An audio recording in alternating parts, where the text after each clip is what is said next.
connaît les temps, de la création du monde jusqu'à la fin du monde. Dieu connaît tout ce qui va se passer. Il connaît absolument tout. Donc si tu as quelque chose que tu as besoin d'aller voir, ne va pas voir les magiciens. Ils ne savent pas. Ne va pas voir les astrologues. Ils ne savent pas. Je vais juste faire une parenthèse dans mon message, parce que c'est important. C'est important de le dire, n'est-ce pas? Et notamment, John Ramirez, sur lequel je vais sortir un prochain livre qui s'appelle « Détruire la peur », qui est un livre très puissant que tout le monde aura besoin de lire. Il parle de l'escroquerie de l'occultisme. Et il dit, lui, pas moi, mais John Ramirez, il dit, j'ai été dans l'occultisme, j'ai été un serviteur pour le diable, j'ai été un évangéliste pour Satan, j'ai été zélé pour son œuvre, et notamment dans tout ce qui était de la divination. Et la divination, c'est lire les lignes de la main, c'est la voyance, c'est l'astrologie, c'est quoi encore? C'est, aidez-moi, les cartes, la cartomancie, et tellement d'autres choses, parce que le diable est varié dans ses portes d'entrée démoniaques. Et il explique comme cela, et c'est important de le savoir, le diable ne connaît pas l'avenir. Dieu seul connaît l'avenir.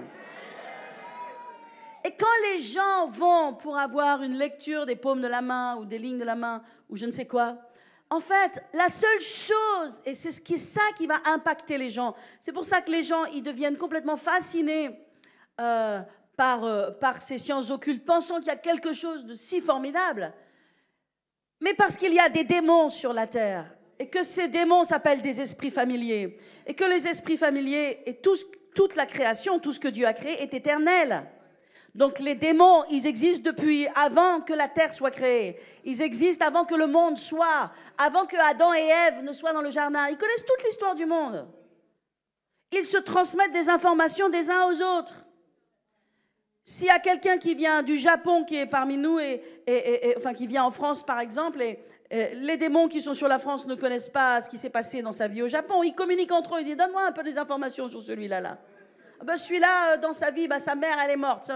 Oh, alors ils viennent et ils donnent des informations. Oui, ta mère est morte. Oh, comment tu sais que ma mère est morte? Ben oui, ben, c'est les démons qui les ont. Ils peuvent connaître le passé, ils ne peuvent pas connaître l'avenir. Vous savez qui connaît l'avenir? Dieu connaît l'avenir. Dieu est maître de l'avenir. Donc si tu veux connaître l'avenir, cherche vers Dieu. Et l'avenir, nous le connaissons. Parce qu'il nous l'a mis dans sa parole. Nous connaissons tout dans sa parole. Il nous a tout révélé. Je ferme la parenthèse. Vous êtes avec moi? Alors, il a cette vision. Et dans cette vision, Dieu, on va le lire ensemble, c'est dans Daniel 2, 34. Et Daniel dit au roi, tu regardais, lorsqu'une pierre se détacha, sans le secours d'aucune main, et frappa les pieds de fer et d'argile de la statue. Bon, je n'ai pas pris au bon endroit. En fait, il est écrit, tu regardais et tu voyais une grande statue. Je vais vous le faire en résumé. Okay? Et sa tête, il a vu cette statue qu'il a eue dans ce songe. Et il a vu sa tête était d'or. Mais après, sa poitrine était d'airain. Et ses bras et ses jambes étaient de fer. Et ses pieds étaient de fer et d'argile. Et il lui a dit, tu as vu cette grande statue? Alors d'un seul coup, le roi s'est dit, oui, c'est vrai, ça y est, je me rappelle, j'ai vu cette grande statue. Et il lui dit, voilà, tu regardais, d'accord, et de cette statue, ce que tu as vu une pierre, une grosse pierre, une pierre qui est sortie de nulle part. Elle n'est pas sortie de la terre, elle n'est pas sortie de nulle, elle est sortie de nulle part. Donc une pierre qui se détachait sans le secours d'aucune main. Ce n'est pas quelque chose d'humain, ok? Et qui a frappé les pieds de fer et d'argile de la statue. Et d'un seul coup, toute cette immense statue, qui faisait peut-être plusieurs mètres de haut, a été entièrement réduite en pièces. Waouh! Alors, n'est-ce pas, le fer, l'argile, l'airain, l'argent et l'or furent brisés ensemble et devinrent comme la balle qui s'échappe du nerf en été. Et le vent les emporta, et nulle trace n'en fut retrouvée, mais la pierre qui avait frappé la statue devint une grande montagne et remplit toute la terre. Waouh! Alors vous savez, quand vous avez ce genre de vision, vous dites, wow, qu'est-ce que c'est ça? Dieu merci, Dieu donne l'interprétation. Et Dieu a donné l'interprétation à Daniel. Et il lui a dit, roi Nabuchodonosor, voilà ce qui va se passer. La tête en or, c'est ton royaume. C'est le royaume de Babylone qui règne aujourd'hui sur toute la terre. Mais demain, il y a un autre royaume qui arrive. C'est les Mèdes et les Perses. Les Mèdes et les Perses représentent les reins. C'est un autre royaume qui est puissant, qui va régner sur toute la terre. Et ce royaume est arrivé avec le roi Darius et d'autres rois. C'est passionnant, vous lisez la Bible, vous avez toute l'histoire du monde. Et après cela, les rois et les Perses, il y aura un autre royaume. Et cet autre royaume sera de fer. Ce sera un royaume très très puissant. Et cet autre royaume, c'est l'Empire grec. L'Empire grec qui a dominé avec Alexandre le Grand. Tout le monde est allé à l'école, a appris à propos d'Alexandre le Grand. En 33 ans, il est mort à l'âge de 33 ans, Alexandre le Grand. Il avait conquis le monde. C'est un des hommes les plus rapides au monde dans sa conquête.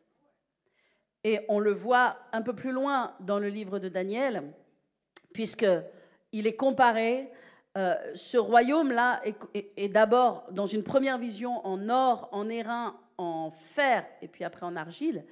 Mais cet autre royaume est comparé dans une autre vision avec le bouc avec des bêtes en fait, le bouc, et avec, je vais vous le dire tout à l'heure, et avec l'ours, puis le léopard. Et vous savez que le léopard, le guépard, c'est l'animal le plus rapide qui soit. Il n'y a pas plus rapide qui soit. Vous savez, il n'y a aucun hasard dans la parole de Dieu. Tout est particulier. Et le royaume de Alexandre le Grand a été une des conquêtes mondiales les plus puissantes et les plus rapides qui soient. Il y a des films, hein, vous pouvez voir à propos de cela. Et donc, la Bible en parle du temps de Daniel, avant qu'Alexandre le Grand n'arrive. Et si vous lisez un peu plus loin dans le livre de Daniel, il explique que le léopard, c'est la Grèce. C'est la Grèce, c'est le royaume de Grèce. Dieu connaît toutes choses. OK? Maintenant, ce que je veux que vous compreniez, c'est que tout cet or, cet argent-là, ces royaumes, sont des royaumes très puissants sur la terre. Mais que d'un seul coup vient un autre royaume. Et cette pierre qui est détachée sans le secours d'aucune main, c'est un royaume qui n'est pas de ce monde. L'or vient du monde, la fer vient du monde, mais ce royaume-là, il vient d'ailleurs. Et ce royaume, vous savez ce que c'est? C'est le royaume de Dieu. Est-ce que quelqu'un m'entend? Et ce royaume, il est supérieur aux autres royaumes. Il est supérieur à tous les autres royaumes de la terre. Aussi grand, exceptionnel que soit le royaume d'Alexandre le Grand, et puis après l'Empire romain, et tous les empires qui se sont succédés, n'est-ce pas? Ce royaume est plus puissant que tous les autres. Et il vient et il détruit, il met en pièces tous les royaumes. Maintenant, j'ai une bonne nouvelle. C'est que la Bible dit que ce royaume, il est à l'intérieur de toi.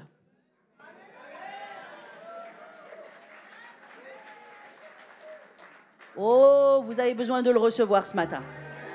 La Bible dit que ce royaume qui est supérieur à tous les autres royaumes, il est à l'intérieur de toi. Il est à l'intérieur de toi. Et l'ennemi fera tout en son pouvoir pour que tu ne le saches pas, pour que tu ne le vois pas, pour que tu dormes, que tu aies les yeux fermés, pour que tu sois dans l'apitoiement, dans la critique, dans la colère, dans la frustration, sans jamais activer ce royaume supérieur à tous les autres royaumes qui est à l'intérieur de toi.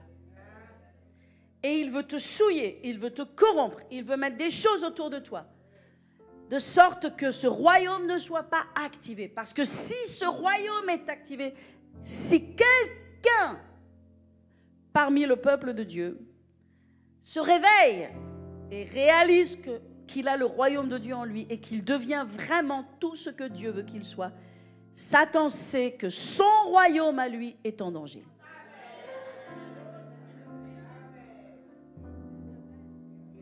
Donc il fera tout pour t'amener des distractions là, te faire irriter là, et t'offenser là, et te faire pécher là, et te mettre des réseaux sociaux là, et te gaspiller ton temps là, et te faire courir là, pour que jamais tu prennes le temps d'avoir la révélation de qui tu es en Jésus-Christ.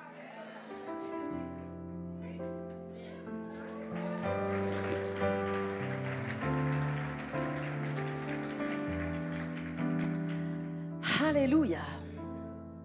Amen. Alléluia. Quand Jésus est venu, il a dit, il faut que j'aille prêcher la bonne nouvelle du royaume. Parce que maintenant, le royaume de Dieu est parmi nous. Maintenant, le royaume de Dieu est là. Amen. Donc, quand Jésus est venu, il est venu annoncer le royaume. Il est venu dire, OK, maintenant, on est entré maintenant dans le temps de la grâce. On est entré maintenant dans l'œuvre de Christ où il a tout accompli pour nous. Et la Bible dit qu'il nous a remis le royaume. Il nous a donné les clés du royaume. Et il a même dit, tout ce que vous lirez sur la terre sera lié dans les cieux. Et tout ce que vous délierez sur la terre sera délié dans les cieux. Il nous a remis le royaume. Et il a dit, petit troupeau, à vous j'ai donné les clés du royaume. Waouh! Donc le royaume de Dieu est sur la terre. Amen. Gloire à Jésus. J'aimerais vous lire quelques versets. Jésus disait dans Luc 4, 43, il dit, il faut que j'annonçasse aux autres villes la bonne nouvelle du royaume de Dieu, car c'est pour cela que j'ai été envoyé. Dans Matthieu 4, 23, il est écrit que Jésus parcourait toute la Galilée, enseignant dans les synagogues, prêchant la bonne nouvelle du royaume. Et qu'est-ce qu'il faisait? Est-ce qu'il faisait que prêcher la bonne nouvelle du royaume? Non, la Bible dit qu'il guérissait tous ceux qui étaient malades. Mais bien sûr, parce que quand on a le royaume de Dieu à l'intérieur de nous, il y a toutes les œuvres du royaume de Dieu qui sont manifestées. Comprenez que Dieu nous a tout donné, mais que nous avons besoin de grandir. Que Dieu nous a tout donné, mais nous avons besoin de comprendre. Que Dieu nous a tout donné, mais nous avons besoin d'ouvrir les yeux. Que Dieu nous a tout donné, mais que nous avons besoin d'avoir la révélation. Parce que toutes ces choses s'obtiennent par révélation. Donc Jésus parcourait toute la Galilée enseignant. Il enseignait. Pourquoi Jésus enseignait? Parce qu'il faut être enseigné. Il faut vous asseoir à l'église, il faut vous asseoir à l'école biblique, il faut ouvrir vos oreilles, il faut être humble, il faut dire, Seigneur, aide-moi à comprendre. Il faut vouloir être enseigné. Il enseignait, et aussi il annonçait le royaume de Dieu. Et après, qu'est-ce qu'il faisait? Il manifestait le royaume de Dieu. Alléluia, amen. Et qu'est-ce que c'est la manifestation du royaume de Dieu? Il guérissait tous ceux qui étaient malades et tous ceux qui étaient infirmes parmi le peuple. Poum, le royaume de Dieu arrivait. Quand le royaume de Dieu arrive, poum, les malades sont guéris. Quand le royaume de Dieu arrive, poum, les paralysés se lèvent. Quand le royaume de Dieu arrive, les miracles arrivent. Le surnaturel arrive. Alléluia. Parce que le royaume de Dieu arrive avec ces choses. Il arrive avec puissance. Amen. C'est merveilleux de savoir que le royaume de Dieu est en nous. Amen. Alléluia. C'est pourquoi nous avons besoin d'être affermis dans la foi. Parce que la foi, c'est la clé. Alléluia. Amen. Alors, Jésus a dit comme cela, il a dit à un moment donné, à quoi comparerai-je le royaume de Dieu? Et je vais terminer dans un instant, mais écoutez ce dernier point. À quoi comparerai-je le royaume de Dieu? Vous savez à quoi Jésus a comparé le royaume de Dieu? Jésus a comparé le royaume de Dieu à une semence. Vous dites, mais qu'est-ce qu'on fait avec une semence? Aujourd'hui, nous arrivons sur le printemps. Certains ont des jardins. Il y a des endroits où il n'y a plus d'herbe, où il n'y a plus de fleurs. Vous allez aller à Truffaut ou je ne sais où, et vous allez acheter des semences. Mais qu'est-ce que c'est que des semences? C'est rien des semences. C'est rien, ça n'a pas de valeur, c'est tout petit, c'est insignifiant. Et il dit, le royaume de Dieu est semblable à une semence. Oui, mais cette semence, quand tu la plantes en terre, quand tu l'arroses, qu'est-ce qui se passe? Elle pousse. Il va donner une explication. Il va dire, dans Matthieu 13, 31, et je veux que nous lisions cette parole ensemble avec la vidéo proche, dans Matthieu 13, 31. À quoi comparais-je le royaume de Dieu? Il leur proposa, au verset 31, une autre parabole et leur dit, le royaume de cieux est semblable à un grain de sénévé, c'est une semence, qu'un homme a pris et semé dans son champ. C'est la plus petite de toutes les semences, mais quand elle a poussé, cette semence, ce grain de sénévé, est devenu le plus grand de tous, plus grand que les légumes, et il devient un arbre en sorte que les oiseaux du ciel viennent habiter dans ses branches. Est-ce que vous comprenez cette parole? Le royaume de Dieu commence par une semence. La Bible nous dit que la semence, c'est la parole de Dieu. Et c'est la seule semence sur toute la terre qui est incorruptible. La Bible nous parle de la semence incorruptible de la parole de Dieu. Quand tu prends cette semence de la parole de Dieu, que tu la plantes dans la terre de ton cœur, tu es en train de planter le royaume de Dieu. Amen. Cette semence, si tu la protèges, si tu la gardes à l'intérieur de toi et si tu l'arroses, peut-être tu as besoin du royaume de Dieu, que la manifestation du royaume de Dieu soit dans ton corps parce que tu as besoin de guérison, soit dans tes finances parce que tu as besoin d'un miracle, soit dans tes relations, dans ta famille ou dans quoi que ce soit. Le royaume de Dieu est une semence. Dieu a toujours comparé la semence avec la parole. Tu prends la parole, tu la plantes dans ton cœur et tu commences à l'arroser, et tu commences à arroser, et tu commences à déclarer cette parole, et tu commences à permettre à ta foi de se lever. Parce que mes amis, comment est-ce que nous recevons toutes les bénédictions de Dieu? C'est par la foi. Premièrement, tu dois connaître la puissance du royaume de Dieu et après, tu dois monter par la foi parce que ce n'est pas magique. Ça ne tombe pas dessus juste parce que tu es un enfant de Dieu. Ça tombe dessus parce que tu actives ta foi. Et activer sa foi, ce n'est pas juste pour les paresseux. C'est pour les gens qui sont déterminés. C'est pour les gens qui sont résolus. À quoi? À prendre la parole et à la mettre dans les circonstances, et à la parler, et à la parler, et à la parler, et à la parler, et à la confesser, jusqu'à ce que cette parole devienne supérieure à toutes les autres paroles. Jusqu'à ce que cette parole soit supérieure à ton incrédulité, jusqu'à ce que cette parole soit supérieure au diagnostic des médecins, jusqu'à ce que cette parole soit supérieure aux statistiques, jusqu'à ce que cette parole soit supérieure à des circonstances dans ta vie. Il faut qu'elle soit arrosée, arrosée, arrosée, arrosée. Le royaume de Dieu doit prendre sa place à l'intérieur de toi. Alléluia. Et après, le royaume de Dieu va être manifesté. Nous voulons les choses tranquilles.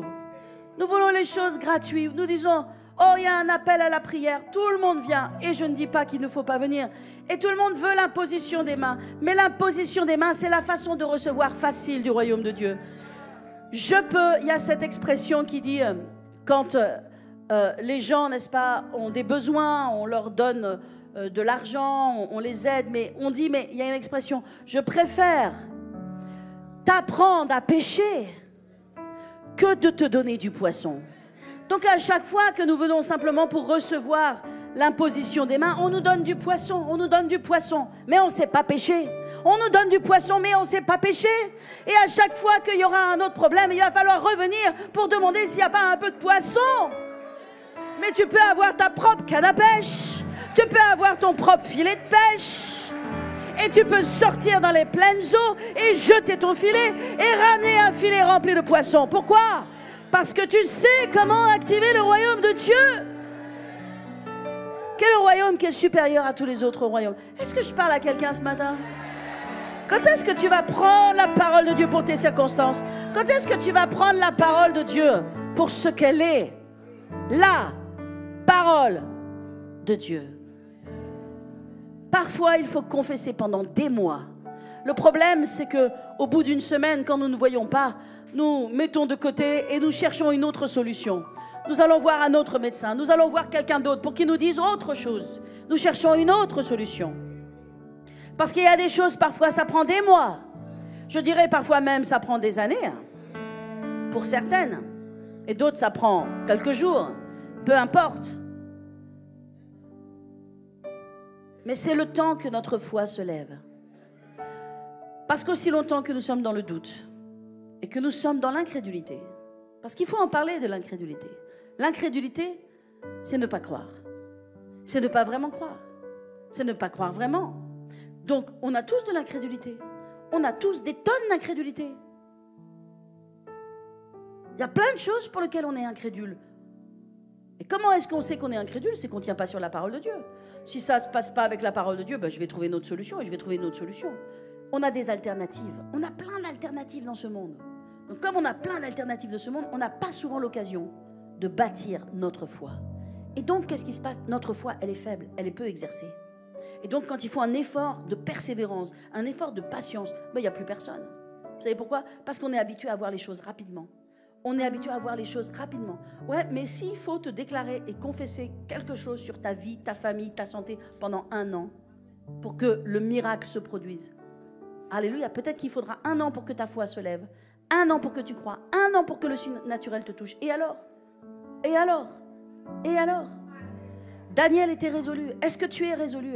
Est-ce que tu es fixé, déterminé? Parce que comment nous obtenons toutes les promesses de Dieu? Par la foi. En comprenant les principes du royaume de Dieu. Est-ce que je parle à quelqu'un ce matin? Est-ce que quelqu'un reçoit quelque chose de la part du Seigneur ce matin? Dieu t'a tout donné. Alléluia. Il est temps que le semeur sorte pour semer la parole. Amen. Sème la parole dans tes circonstances. Le royaume que Dieu t'a donné est un royaume supérieur. Il est supérieur à tout autre royaume. Est-ce qu'on peut, je vais m'arrêter là. Est-ce qu'on peut applaudir le Seigneur Jésus? Alléluia. Thank you, Jesus. Je déclare qu'il y a des gens déterminés ce matin. Il y a des gens résolus ce matin. Il y a des gens qui sont décidés à ne pas se souiller. Il y a des gens qui sont résolus à ne pas se souiller avec la pensée du monde, avec l'esprit du monde. Qui est-ce qui va te faire prospérer? Dieu va te faire prospérer. Dieu va te faire prospérer. Alléluia. Amen. Que le royaume de Dieu soit établi dans ton cœur. Amen. Prends la parole de Dieu au sérieux. Médite-la. Étudie-la. Sonde-la. Sois passionné. Que ta vie soit changée, transformée dans le nom de Jésus. Amen. Alléluia. Prions quelques instants. Alléluia. Saint-Esprit, qu'est-ce que tu veux faire ce matin? Alléluia. Alléluia. Alléluia. Ora ma anto scendere de ma sondororowe.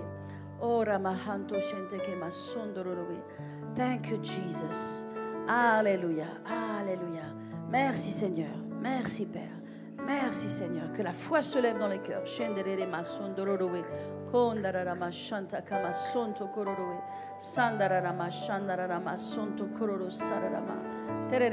que vous commenciez à prophétiser. Levez-vous à votre place. Commencez à prophétiser sur vos circonstances. Commencez à déclarer la parole de Dieu sur vos circonstances. Certains, vous avez besoin de déclarer la prospérité, d'autres l'abondance, d'autres la vie, d'autres les solutions. Rien n'est trop difficile pour le Seigneur. Rien n'est trop difficile pour le Seigneur. Vous pouvez même prophétiser sur votre foi. Déclarer que vous êtes un homme de foi, une femme de foi. Quelqu'un qui marche par la foi. Que vous n'allez pas marcher par vos émotions. Que vous n'allez pas marcher selon le monde, le train de ce monde. Vous allez marcher selon Dieu, l'Esprit de Dieu. L'Esprit de supériorité est en toi, sur toi. Vas-y, prophétise, prophétise. Commence à parler. Alléluia. On se met d'accord, on se met ensemble dans la foi, dans la parole de Dieu. Nous déclarons du changement, nous déclarons l'esprit de foi. Je déclare sur cette église la pensée de Dieu, l'esprit de foi, l'esprit de vie, le royaume de Dieu qui est établi, les signes, les miracles, les prodiges. Alléluia. Shanta Kabrama. Au nom de Jésus, je déclare l'abondance, je déclare l'augmentation, je déclare l'augmentation, je déclare la maturité, je déclare la foi. Je dis que ce peuple est un peuple de foi, enflammé par la foi, qui marche par la foi, qui parle par la foi, qui agit par la foi, qui est transformé par la foi, qui obtient toutes les promesses de Dieu par la foi. Oh Père, je dis que l'esprit de foi est relevé, ressuscité dans cette église. Shanta Kabrama. Alléluia. Oh, merci Jésus. Continue. Alléluia. Sois hardi. Déclare. Commence à semer des semences du royaume. Dis, cette situation change. Ça change. Maintenant, je déclare, ça change. Le royaume de Dieu est supérieur à tout autre royaume. Ça change. Dans ma vie, ça change. Ma santé, ça change. Ce rapport des médecins, il change. Ce rapport démoniaque, il change. Cette oppression, elle change. Ce mensonge, il change. Shantakabrama sondol. Oh rabasharama. Tebrama sonto kororowe. Nabrama shenteke masontoko. Oh la baraliera rashere maso. Shandabramandororo senderema. Alléluia. Je dis délivrance sur tous les captifs. Délivrance sur tous ceux qui ont besoin de délivrance. Alléluia. Je commande à tous les démons de quitter dans le nom de Jésus. Toutes les personnes qui sont liées par des addictions, je dis soyez libres au nom de Jésus. Je déclare que toutes les addictions tombent maintenant dans le nom de Jésus. Shandarama, cet esprit qui te lie, qui t'oppresse, tu en es libre maintenant au nom de Jésus. Kondarama sonto kororowe. Shantakabrama sonto kororowe. Tondarama shente kebrema sondororowe. Au nom de Jésus, au nom de Jésus. Alléluia. Je commande à tous les malades d'être guéris. J'ordonne à toutes les maladies d'être guéries. J'annule les rapports démoniaques. J'annule les diagnostics de mort. J'annule les diagnostics d'infirmité. Au nom de Jésus, je dis dans le nom de Jésus, jusque dans le sein maternel, le diagnostic mauvais est annulé. Il est changé par le diagnostic de Dieu. Au nom de Jésus.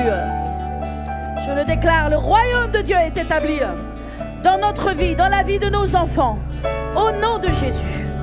Shanta kabramaso, shanta kabramasenderema. Au nom de Jésus. Shandarama sonto kororowe. Oh rabashandama. Alléluia, alléluia. Il en sera fait selon ta foi. Il en sera fait selon ta parole. Il en sera fait selon ta parole. Il en sera fait selon ta parole. Mais parle ce matin. Mais parle ce matin. Parle ce que tu veux. Parle. Tu es un roi parmi ce royaume. Tu es un prince de ce royaume. Mais parle. Parle ce que tu veux. Parle ce qui doit être. Parle la volonté de Dieu. Parle les choses et les promesses de Dieu. Shanta kabramaso. Tondarama shentekema. Darama shenderema sontokobo. Alléluia. Alléluia. Alléluia. Alléluia. Merci Jésus. Shanta kama. Deremaso. J'aimerais vous dire cette dernière parole que vous connaissez bien. Jésus a dit depuis le temps de Jean-Baptiste jusqu'à maintenant, le royaume de Dieu est forcé. Le royaume de Dieu est forcé. Et ce sont les violents qui s'en emparent. Vous savez, quand il faut déclarer la parole de Dieu, on n'est pas dans la contemplation. Oh Seigneur, alléluia. Il y a le temps pour l'adoration, mais il y a le temps pour la proclamation. Il y a le temps pour la déclaration de foi. Amen. Parce que le royaume de Dieu est forcé. Et ce sont les violents et les violentes qui s'en emparent. Est-ce qu'il y a des violents dans ce lieu? Est-ce qu'il y a des violentes dans ce lieu? Sois violent dans ta foi. Dis à ton voisin, sois un violent du royaume de Dieu. Woo! Hallelujah! Thank you, Jesus.